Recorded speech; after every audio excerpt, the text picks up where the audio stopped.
Assalamualaikum warahmatullahi wabarakatuh. Perkenalkan, nama saya Rona Eka Nugraha Prasasti, NPM 1740 30 20 74, Fakultas Teknik, Jurusan Teknik Elektro, Universitas Borneo Tarakan. Dalam video ini, saya akan menjelaskan atau mempresentasikan tentang metode penelitian. Pengertian metode penelitian. Penelitian ialah sebuah proses kegiatan mencari kebenaran terhadap suatu fenomena atau fakta yang terjadi dengan cara yang terstruktur dan sistematis. Atau juga bisa disebut langkah yang dimiliki dan dilakukan oleh peneliti untuk mendapatkan informasi, serta mengumpulkan data dan melakukan investigasi terhadap data yang telah didapatkan tersebut.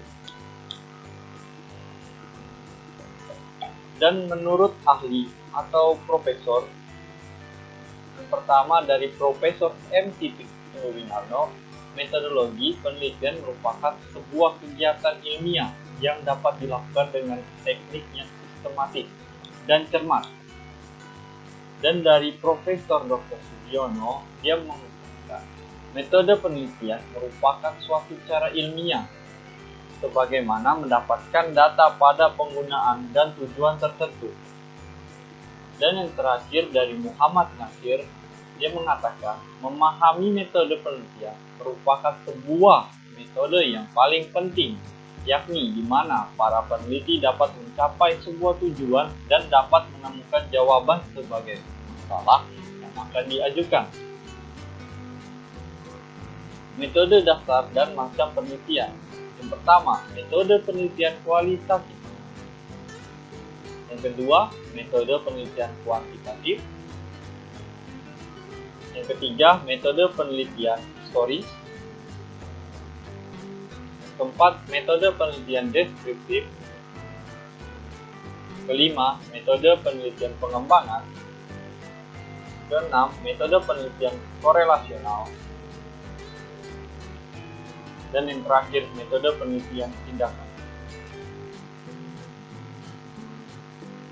Metode penelitian kualitatif. Penelitian kualitatif ialah metode penelitian yang berfokus pada pemahaman terhadap fenomena sosial yang terjadi di masyarakat. Metode ini juga dinamakan post-positivistik karena berlandaskan pada filsafat post-positivisme, serta sebagai metode artistik karena proses penelitian lebih bersifat seni atau kurang terpola. Metode penelitian kuantitatif. Metode penelitian kuantitatif merupakan salah satu jenis penelitian yang spesifikasinya adalah sistematis, terencana, dan terstruktur dengan jelas sejak awal hingga pembuatan detailnya penelitiannya. Metode ini disebut sebagai metode positivistik karena berlandaskan pada filsafat positivisme. Metode ini disebut sebagai metode ilmiah, scientific, karena metode ini telah memenuhi kaidah-kaidah ilmiah, yaitu konkret, empiris, objektif, struktur, rasional, dan sistematis. Definisi lainnya itu menyebutkan penelitian kuantitatif ialah penelitian yang banyak serta penampilan dari hasilnya. Demikian pula pada tahap kesimpulan penelitiannya akan lebih baik bila disertai dengan gambar, tabel, grafik, atau tampilan lainnya. Dan menurut Sugiono, metode penelitian kuantitatif dapat diartikan sebagai metode penelitian yang berlandaskan pada filsafat positivisme, digunakan untuk meneliti pada populasi atau sampel tertentu. Teknik pengambilan sampel pada umumnya dilakukan secara random. Pengumpulan data menggunakan instrumen penelitian, analisis data bersifat kuantitatif atau statistik dengan tujuan untuk menguji hipotesis yang telah ditetapkan. Metode penelitian historis. Menurut Donald Ali, tahun 1980, dalam Nurul Zuriyah juga menyatakan bahwa penelitian historis adalah untuk menetapkan fakta dan mencapai simpulan mengenai hal-hal yang telah lalu yang dilakukan secara sistematis dan objektif oleh ahli sejarah dalam mencari atau mengevaluasi dan menafsirkan bukti-bukti untuk mempelajari masalah baru tersebut. Dan menurut Suharsini Adipunto, tahun 1995 menjelaskan secara umum dapat dimengerti bahwa penelitian historis merupakan penelaahan dokumen serta sumber-sumber lain yang berisi informasi mengenai masa lampau dan dilaksanakan secara sistematis.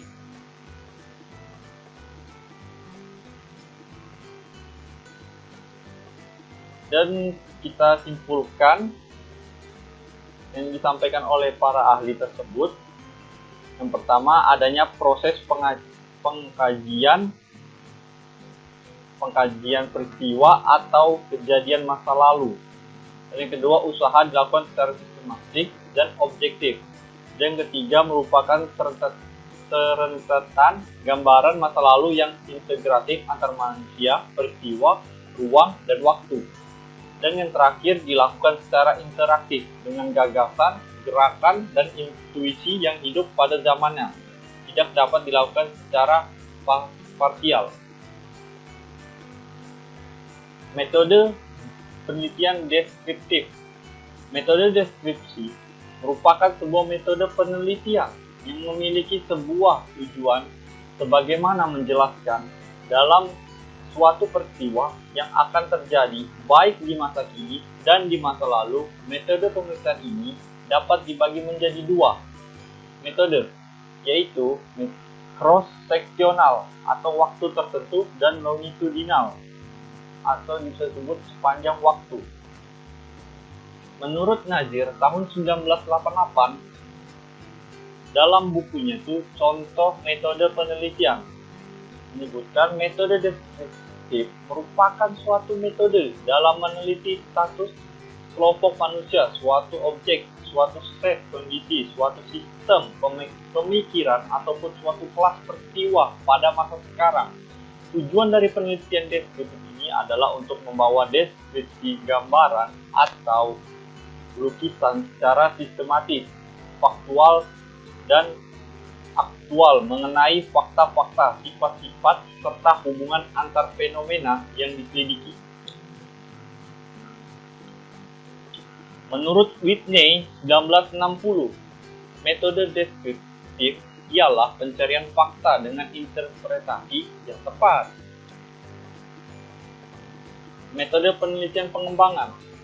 Menurut Sugiono, berpendapat bahwa penelitian dan pengembangan merupakan suatu metode yang digunakan untuk mendapatkan suatu hasil produk tertentu serta menguji keefektifan dari produk tersebut. Dan beda lagi dari menurut Soenarto, penelitian pengembangan bertujuan untuk menghasilkan dan mengembangkan prototip, desain, materi pembelajaran, media, strategi, alat, evaluasi pendidikan dalam pembelajaran. Metode penelitian korelasional. Menurut Surya Brata 1994, penelitian korelasional ialah penelitian yang bertujuan untuk mendeteksi sejauh mana variasi-variasi pada suatu faktor memiliki kaitan dengan variasi-variasi pada satu atau lebih faktor lainnya berdasarkan pada koefisien korelasi. Dan menurut Emzir tahun 2009, penelitian korelasional merupakan penelitian yang dilakukan dalam berbagai bidang, diantaranya pendidikan, sosial, maupun ekonomi. Penelitian korelasional hanya terbatas pada penafsiran hubungan antara variabel saja, tidak sampai pada hubungan kausalitas. Tapi penelitian ini bisa dijadikan acuan untuk dijadikan penelitian selanjutnya, seperti penelitian eksperimen.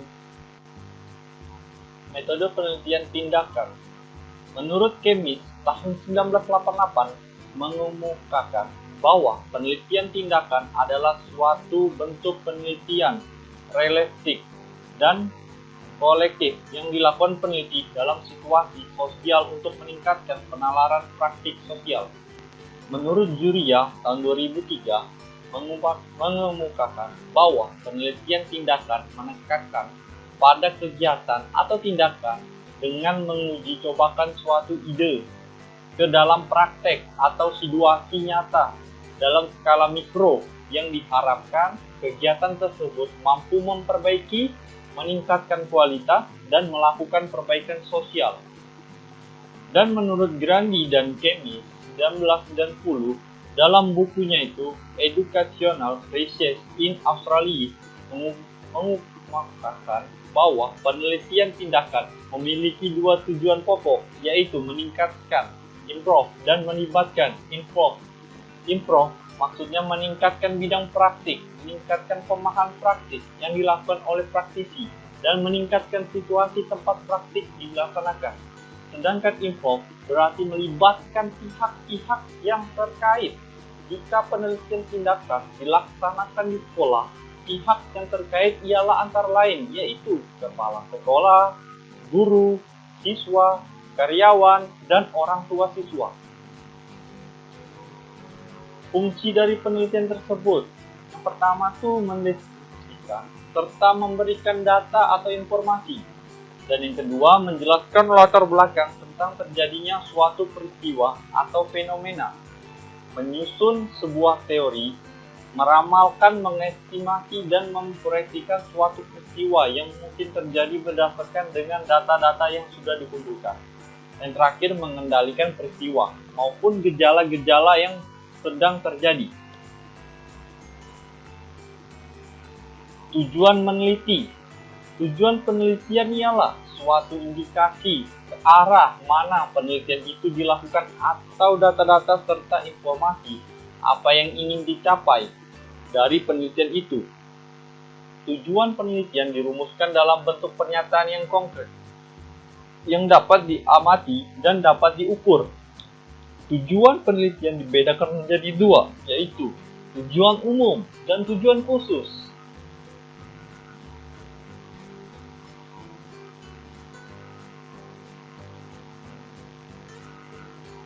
Tujuan umum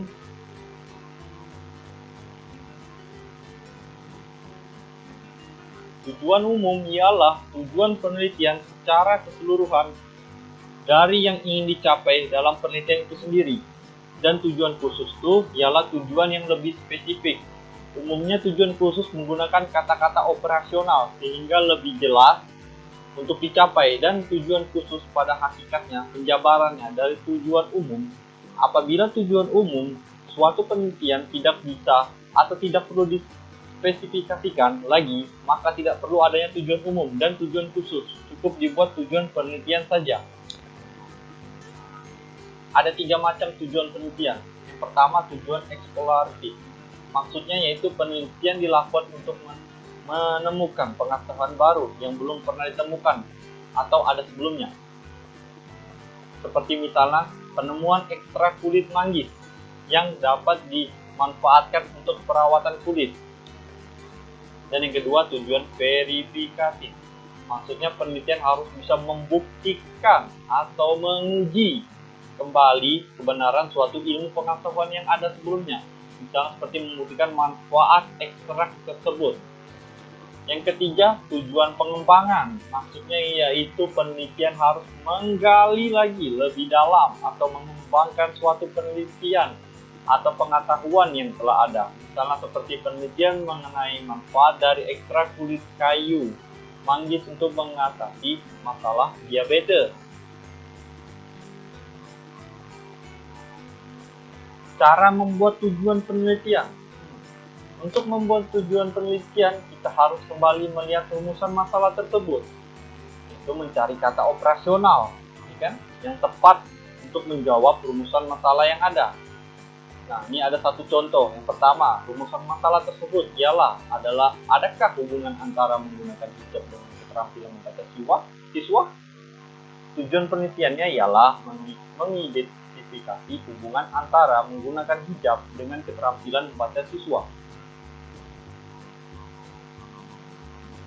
Manfaat penelitian. Manfaat penelitian merupakan dampak dari pencapaian tujuan.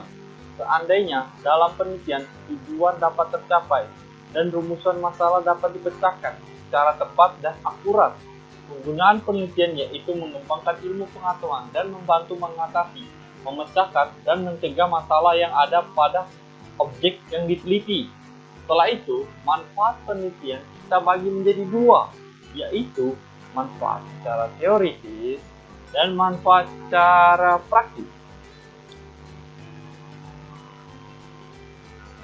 Manfaat teoritis berlatar dari tujuan penelitian verifikatif untuk mengecek teori yang sudah ada. Manfaat teoritis ini muncul berdasarkan tidak kepuasan atau keraguan terhadap teori yang sudah ada, sehingga dilakukan penyelidikan kembali secara empiris, atau bisa disebut revisi lagi tuh, kan sudah selesai tapi dia tidak puas dia ulang lagi, dia perbaiki lagi, gitulah teoritis itu. Dan manfaat praktis itu adalah manfaat yang berguna untuk memecahkan masalah yang praktis. Jadi misalnya ada masalah nilai siswa yang rendah, maka manfaat praktisnya adalah meningkatkan nilai siswa. Yang praktis.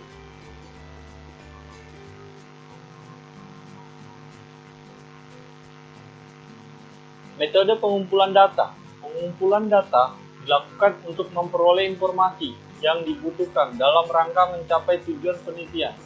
Sebelum melakukan penelitian, seorang peneliti biasanya telah memiliki dugaan.